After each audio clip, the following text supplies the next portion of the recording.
सभी सम्मानित शिक्षक साथियों को मेरा नमस्कार। एक बार फिर से आपके अपने YouTube channel HRSB education and motivation पर आप सभी का स्वागत है।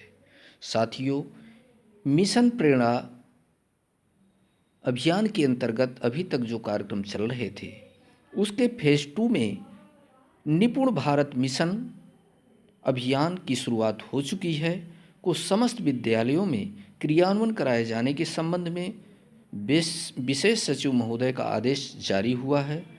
शिक्षकों हेतु दिशा निर्देश जारी किए गए हैं। किस प्रकार से अपने अपने विद्यालयों में निपुण भारत मिशन को क्रियान्वयन करना है, किस तरह संचालित करना है, उसके समस्त अपडेट्स आपको इस आदेश में बताए जाएंगे।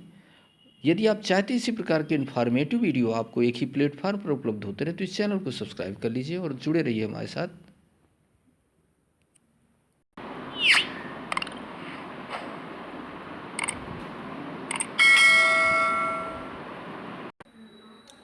साथियों, प्रेषक दीपक कुमार, प्रमुख सचिव जी, उत्तर प्रदेश शासन, सेवा में समस्त जिलाधिकारी उत्तर प्रदेश। मिशन प्रेरणा फेज 2 निपुण भारत के प्रभावी क्रियान्वयन के संबंध में यह आदेश जारी हुआ है। शासनादेश है।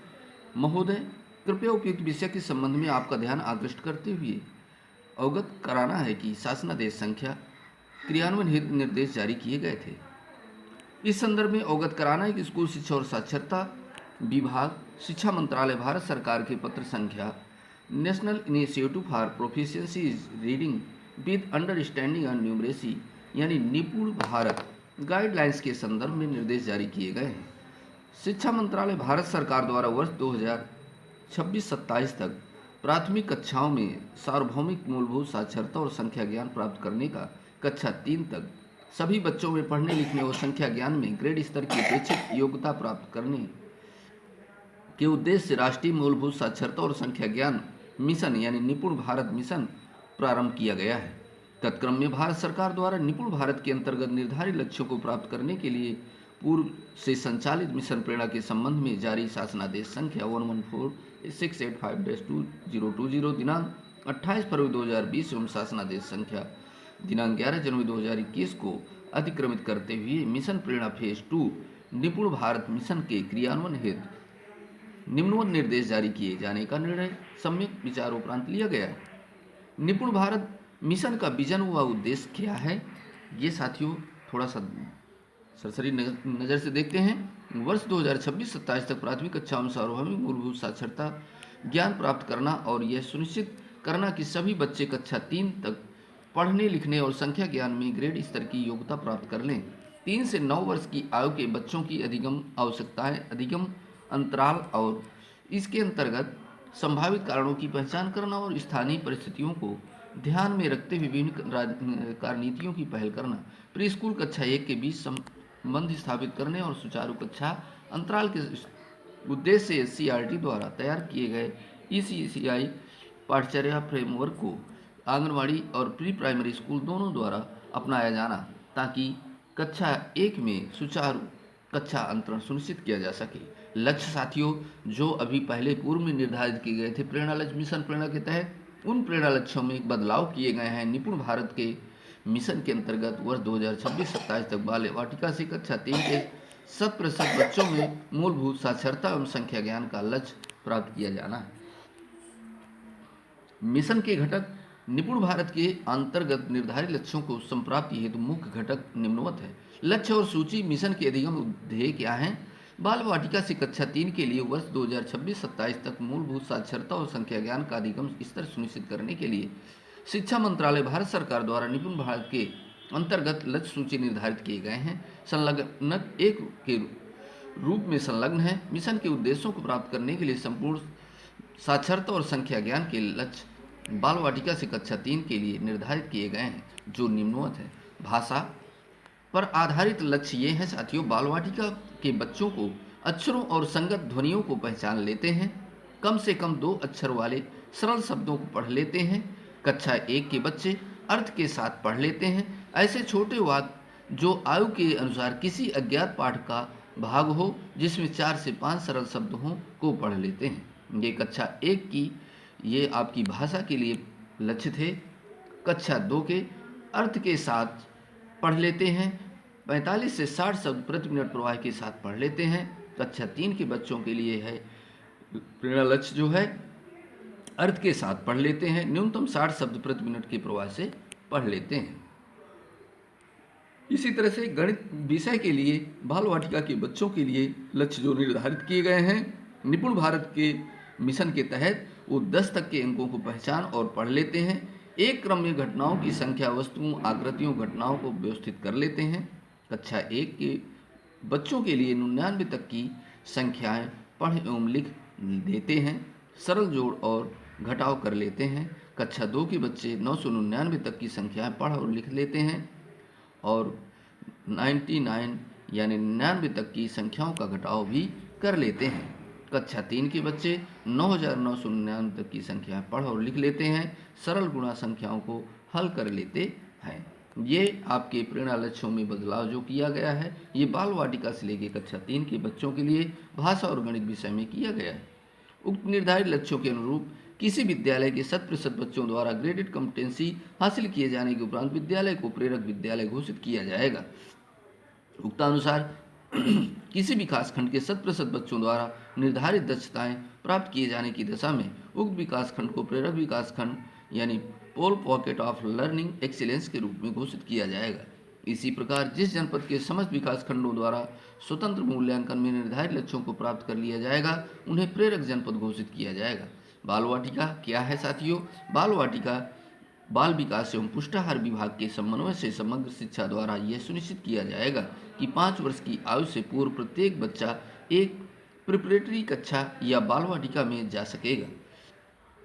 अर्थात कक्षा 1 से पहले इन प्रिपरेटरी कक्षाओं में अधिगम मुख्य रूप से खेल आधारित शिक्षा पर फोकस किया जाएगा, जिसमें संज्ञानात्मक, भावात्मक, मनोप्रेरक क्षमताओं के विकास तथा प्रारंभिक साक्षरता एवं संख्या ज्ञान को विकसित करने पर ध्यान केंद्रित किया जाएगा। बाल वाटिका प्री प्राइमरी शिक्षा के संबंध में विस्तृत निर्देश पृथक से जारी किए जाएंगे। स्कूल तैयारी मॉड्यूल कैसे करें? एनसीईआरटी द्वारा विकसित कक्षा 1 के विद्यार्थियों के लिए 3 माह के खेल आधारित स्कूल तैयारी मॉड्यूल विद्या प्रवेश एवं राज्य की स्थानीय आवश्यकताओं के दृष्टिगत एससीईआरटी द्वारा स्कूल तैयारी मॉड्यूल का विकास किया गया है। ये मॉड्यूल गतिविधि एवं खेल के माध्यम से अधिगम लक्ष्यों को प्राप्त करने के उद्देश्य से तैयार किया गया है। स्कूल तैयारी मॉड्यूल पर प्राथमिक विद्यालय के शिक्षकों को एससीईआरटी उत्तर प्रदेश द्वारा प्रशिक्षण किया जाएगा। संवर्धित कक्षा कक्ष विद्यालयों में कक्षा कक्ष का वातावरण सुधारने में आकर्षक बनाने के लिए टीएलएम, वर्कबुक, प्रिंटेड सामग्री आदि शिक्षकों एवं बच्चों को उपलब्ध कराई जाएंगी। शिक्षक अधिगम प्रक्रिया में खेल खोज और गतिविधि आधारित शिक्षक को सम्मिलित करके एक समावेशी कक्षा का वातावरण सृजित किया जाएगा। एकेडमिक गतिविधियों द्वारा टीएलएम विभिन्न मॉड्यूल्स, किट्स एवं प्रेरणा तालिका के प्रयोग तथा सपोर्टिव सुपरविजन आदि के माध्यम से कक्षा कक्ष का रूपांतरण सुनिश्चित किया जाएगा। इसी तरह से शिक्षक प्रशिक्षण, फाउंडेशनल लिटरेसी एंड न्यूमरेसी तथा विभाग द्वारा विकसित विभिन्न मॉड्यूल्स एवं शैक्षणिक सामग्री के साथ ही निष्ठा के अंतर्गत भारत सरकार द्वारा निर्गत निर्देशानुसार शिक्षक प्रशिक्षण प्रक्रिया को नियमित एवं अद्यावधिक किए जाने के लिए राज्य शैक्षिक अनुसंधान और प्रशिक्षण परिषद उत्तर प्रदेश द्वारा प्रशिक्षण कोर्सेज का वार्षिक कैलेंडर जारी किया जाएगा। दीक्षा एवं आईटी प्रणाली का प्रयोग एससीईआरटी द्वारा कक्षा 1 से 3 के ई कंटेंट की निपुण भारत के लक्ष्यों की सापेक्ष मैपिंग की जाएगी तथा आवश्यकता अनुसार कंटेंट में संशोधन में संवर्धन सुनिश्चित किया जाएगा। छात्र केंद्रित, परिणाम केंद्रित शिक्षण के साथ स्थानीय भाषाओं में अधिगम शिक्षण ई कंटेंट के दीक्षा पोर्टल को नए पाठ्यचर्या फ्रेमवर्क के साथ जोड़ा जाएगा तथा विद्यालय स्तर पर इसका उपयोग सुनिश्चित किया जाएगा।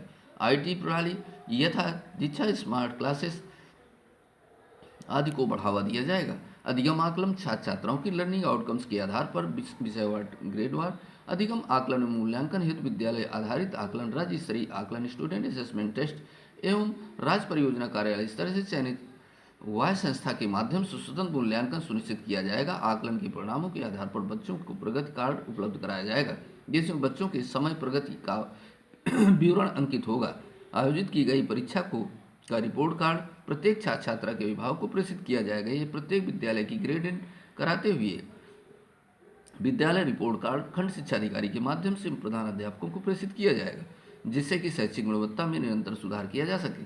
पुस्तकालय का उपयोग किस प्रकार से करेंगे? बच्चों में पढ़ने की प्रति रुचि विकसित करने के उद्देश्य से सभी विद्यालयों में लाइब्रेरी विद रीडिंग कॉर्नर स्थापित किया जाएगा, जिसमें बुनियादी भाषाई एवं गणितीय कौशल से संबंधित पुस्तकें तथा कहानी की पुस्तकों से युक्त एवं समृद्ध एवं क्रियाशील पुस्तकालय की व्यवस्था सुनिश्चित की जाएगी। इस प्रकार से सामुदायिक सहभागिता किस प्रकार से निर्धारित की जाएगी? निपुण भारत के क्रियान्वयन मिशन के उद्देश्यों से समुदाय अभिभावकों एवं विद्यालय प्रबंधन समिति को अवगत कराया जाए कि उनकी सक्रिय सहभागिता भी सुनिश्चित कराई जाए।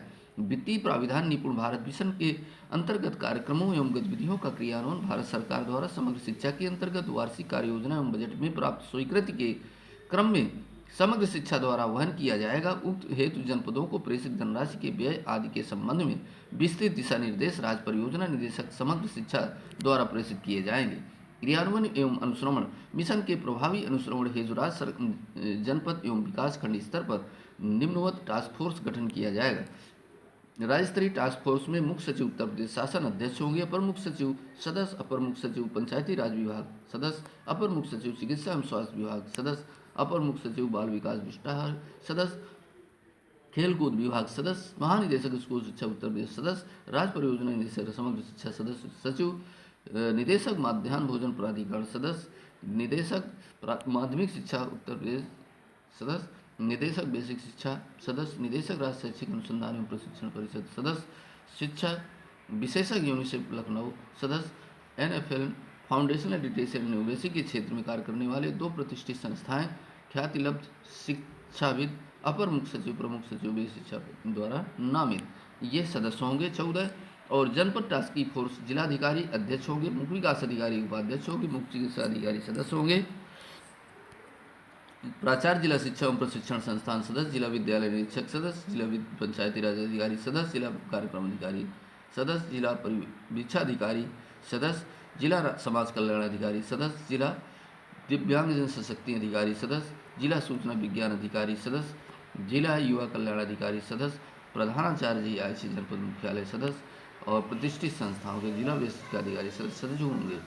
विकासखंड राज्य स्तरीय टास्क फोर्स खंड शिक्षा अधिकारी अध्यक्ष, CDPO सदस्य, भाषा एवं गणित के क्षेत्र में उल्लेखनीय कार्य करने वाले प्राथमिक उच्च प्राथमिक विद्यालय के 2 शिक्षक जिला शिक्षा अधिकारी द्वारा नामित।